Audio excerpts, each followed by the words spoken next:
तू दुसऱ्या पार्लरमध्ये गेली तर तू हेअर स्पा केला, तर तुला तो कसा वाटला आणि माझा कसा वाटला, तर त्याच्याबद्दल तू सांगू शकते का? तुझे केस कसे कापले, काय कापले, तर तू सांग तसं. तर मी केस माझे खूप असे कर्ली असल्यामुळे मी दुसऱ्या पार्लरमध्ये गेली होती.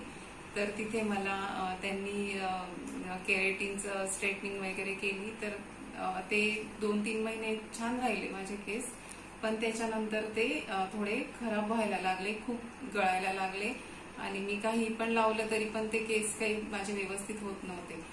तर मग आता मला ह्या ताई मिळाल्या, भेटल्या आणि त्यांनी मला 2च मिनिटांमध्ये खूप छान असं सजेशन पण दिले आणि त्यांनी माझ्या केसांची ट्रीटमेंट पण छान व्यवस्थित केली आणि कटिंग पण करून दिली केसांची, की जेणेकरून त्यांना सेफ बसावा म्हणून. आणि आता खूप छान मला फिलिंग होते, पॉझिटिव्हनेस वाढलं माझ्यामध्ये, की ताईंनी खूप छान मला सपोर्ट केला आणि मार्गदर्शन केल्याबद्दल त्यांचे धन्यवाद.